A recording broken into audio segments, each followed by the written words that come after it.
6일 지방선거가 마무리되면서 이색 당선인들도 눈길을 끌고 있습니다. 최연소부터 사제지간까지 충남 지역 화제의 당선인들을 직접 만나고 왔습니다.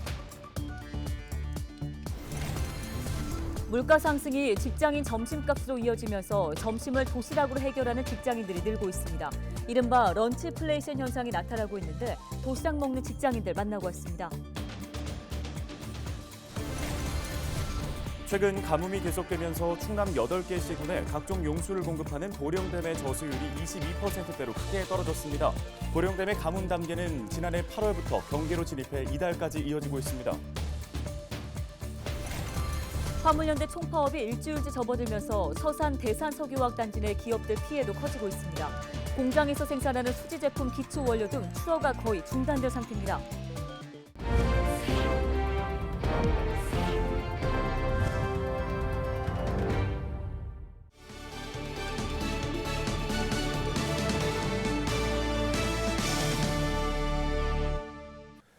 시청자 여러분 안녕하십니까? 헬로티비 뉴스입니다.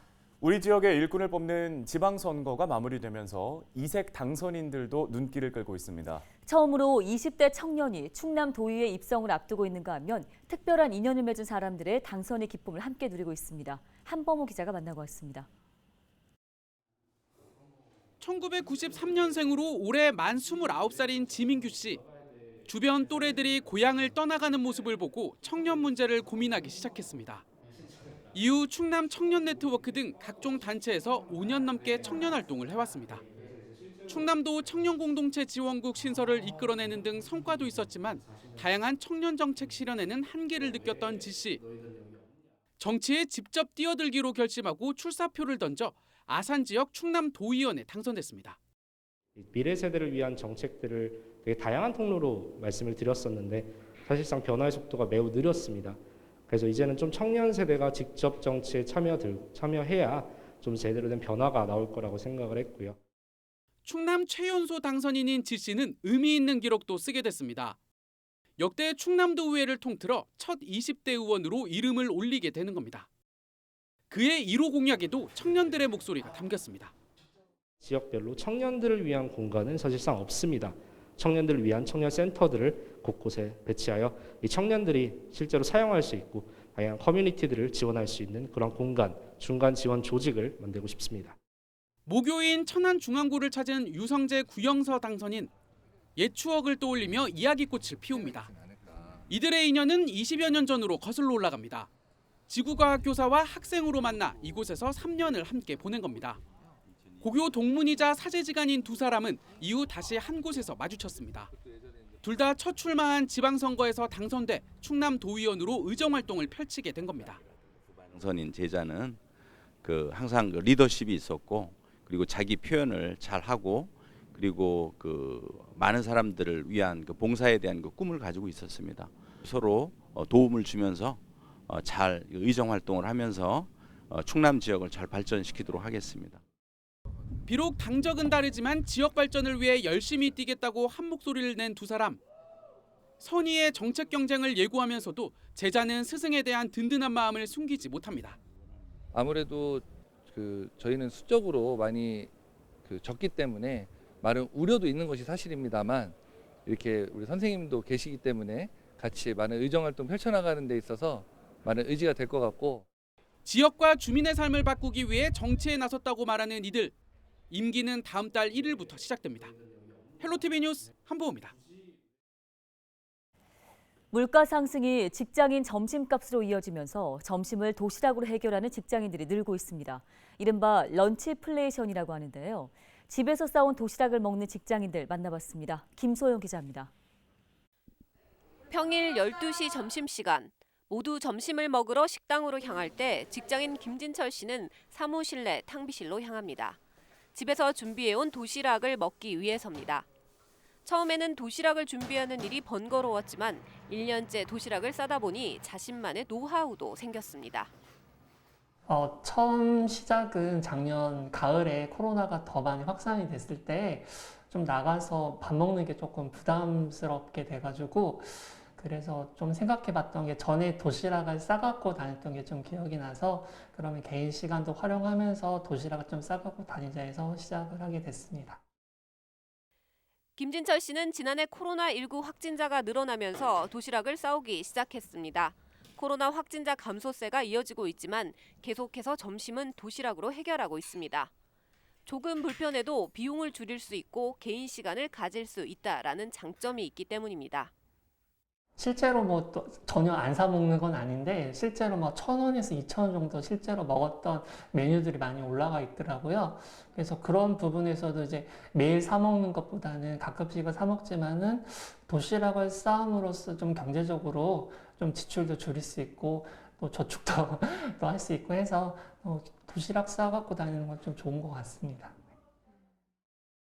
함께 근무하는 온미 씨도 점심 도시락 대열에 합류했습니다. 온미 씨 역시 비용 절감을 장점으로 꼽습니다.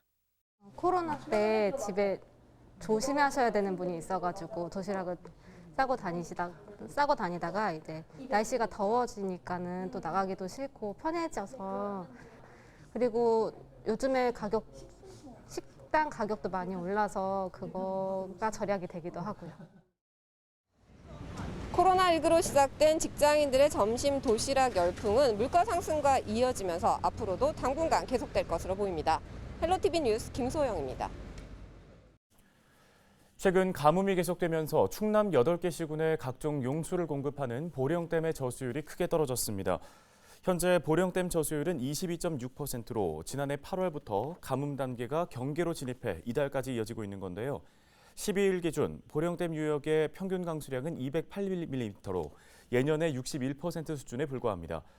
한국수자원공사는 하천 유지용수를 일부 감축하고 금강물을 끌어와 보령댐에 공급하는 도수로를 통해 생활용수와 농업용수, 공업용수 등을 정상적으로 공급하고 있습니다. 수자원공사는 댐 운영에 차질이 없도록 계획을 세우고 지자체와 협력해 가뭄이 해소될 때까지 적극 대응할 계획입니다. 화물연대 총파업이 일주일째 접어들면서 서산 대산 석유화학단지 내 기업들의 피해도 커지고 있습니다. 현재 화물연대 충남지역본부 소속 노동자 400여 명은 대산공단 진출입로인 독곤 내거리 주변에서 집회와 농성을 이어가고 있습니다. 기업들에 따르면 파업이 계속되면서 공장에서 생산하는 수지 제품, 기초 원료 등의 출하가 거의 중단됐습니다. LG화학은 하루 7,000톤가량의 제품 반출이 사실상 막혔고 공장 내 야적 가능 물량이 2만 톤 정도이지만 현재 10,000톤을 초과한 상태입니다. 12개 공장 중 3개 공장은 가동을 중단했고 13일부터는 다른 1개의 공장도 감산에 들어갔습니다. 롯데케미칼도 공장 내 도로에까지 제품을 야적 중이고 한화 토탈에너지스는 제품 출하 중단이 계속되면 공장 일부 공장의 생산량을 줄이거나 가동을 중단해야 할 상황입니다. 현대제철 당진제철소도 하루 기준 18,000톤의 철강 제품 출하가 중단돼 제품을 공장 내부에 쌓아놓고 있는 실정입니다.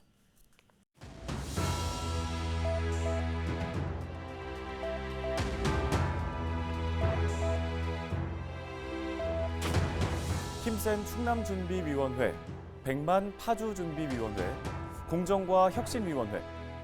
어떤 일들을 하는 곳인지 짐작이 가시나요? 이 이름들은 모두 자치단체장에 뽑힌 당선인들이 지은 인수위원회의 이름입니다. 앞으로 4년 동안 어떻게 행정을 펼쳐갈지 철학과 각오를 엿볼 수 있는데요. 그런데 한 당선인은 인수위원회의 사무실로 쓰겠다며 기존 공무원들을 다른 곳으로 옮기라고 통보해 점령군 논란이 일었습니다. 또 다른 당선인은 인수위 구성 과정에 보훈 인사로 빈축을 사기도 했는데요.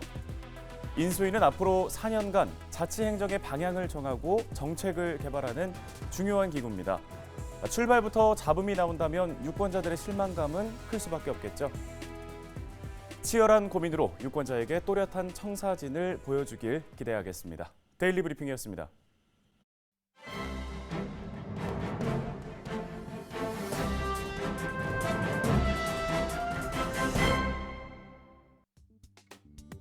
신문 브리핑입니다. 우크라이나 사태 등의 영향으로 국내 유가가 연일 역대 최고치를 경신 중인 가운데 유가 폭등 직격탄을 맞은 지역 운수업계가 울상을 짓고 있습니다. 현재 정부는 높아진 휘발유 경유값으로 고통받는 전국 운수업계를 지원하고자 유류세 인하폭을 20%에서 30%로 늘리고 화물차, 버스, 택시 등에 적용되는 유가 보조금을 확대 시행하고 있습니다. 하지만 최근 정부가 2번에 걸쳐 휘발유와 경유 등에 부과하는 세금인 유류세를 인하하면서 운수업계 대상 유가 보조금도 함께 줄었습니다. 이에 지역 운수업계는 이러한 정부의 조치가 유가 문제 개선은커녕 오히려 상황을 더욱더 악화시키고 있다고 호소하는데요. 김경선 화물연대 대전본부장은 본부와의 통화에서 이전에 지원받던 유가보조금 342원이 이젠 180원으로 줄어들었다며 인하된 유류세만큼 유가보조도 줄어들어 결국 화물 노동자들이 실질적으로 받는 지원은 이전보다 감소했다고 토로했습니다.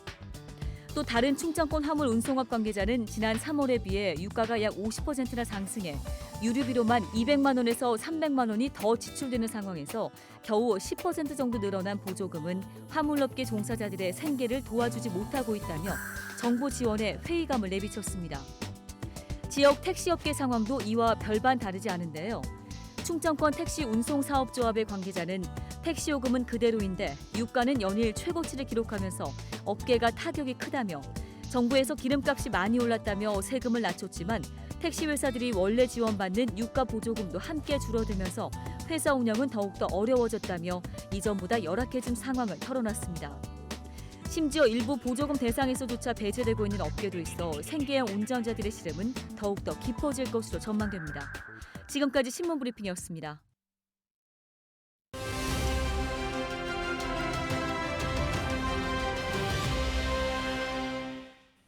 다음 소식입니다. 태안 동학농민혁명기념관이 오는 8월 7일까지 동학농민혁명의 의미를 되새기는 기획전을 진행합니다. 네, 태안군 문화예술과의 김지영 주무관을 전화 연결해 보겠습니다. 안녕하십니까? 안녕하세요. 태안군청 문화예술과 동학농민혁명기념관 담당자 김지영입니다. 예, 먼저 태안 동학농민혁명기념관이 어떤 곳인지 소개 부탁드리겠습니다. 네, 태안 동학농민혁명기념관은 충청남도의 유일한 동학농민기념관으로 지난해 10월 개관하였습니다.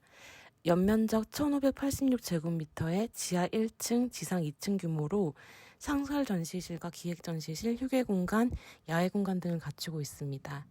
태안의 동학농민혁명뿐만 아니라 동학농민혁명 관련 전반적인 부분에 다양한 시청각 자료와 유물 등을 만나보실 수 있습니다. 네, 지난 10일부터 진행 중인 기획 전시 소개를 좀 해주시죠. 네, 이번 전시는 저희 기념관의 첫 번째 기획 전시입니다. 6월 10일부터 8월 7일까지 어제 그리고 오늘 동학농민군의 정신이라는 제목으로 전시를 개최하였습니다.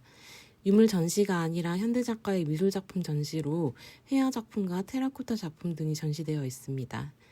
이번 기획전은 동학농민혁명의 정신이 오늘날까지 이어지고 있음을 볼 수 있도록 기획하였습니다. 네, 많은 분들이 관심을 갖고 방문하면 좋을 것 같은데요. 특별히 지역 주민들에게 전하고 싶은 말씀이 있으실까요? 기념관은 오전 9시부터 6시까지 운영되며 무료 관람이십니다.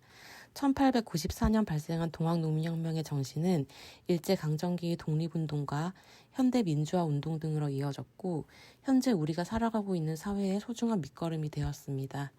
올바른 세상을 향한 127년 전의 함성을 되새길 수 있는 이번 기획전에 많은 분들의 관심과 사랑 부탁드립니다. 네, 말씀 잘 들었습니다. 태안군 문화예술과 김지영 주무관이었습니다.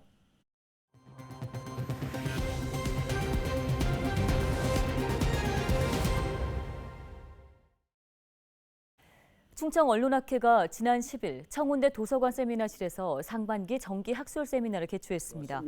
디지털 3.0 시대, 지역 미디어의 역할을 주제로 열린 이번 세미나에는 이교선 대전 MBC 기자와 김봉덕 청운대 교수 등 미디어 종사자와 학계 연구자 30여 명이 참석했습니다. 참석자들은 대전 충남의 지역성과 지역 콘텐츠 개발 전략, 지역 정치 혁신을 위한 선거 보도 개선 방안 등에 대해 논의했습니다. 지역 협력 네트워크 모델을 통해서 지역의 시청자 미디어 센터나 또 지역 방송과 또 지역 케이블 텔레비전 그리고 지자체와 같이 자치 미디어 시대를 열었으면 좋겠습니다.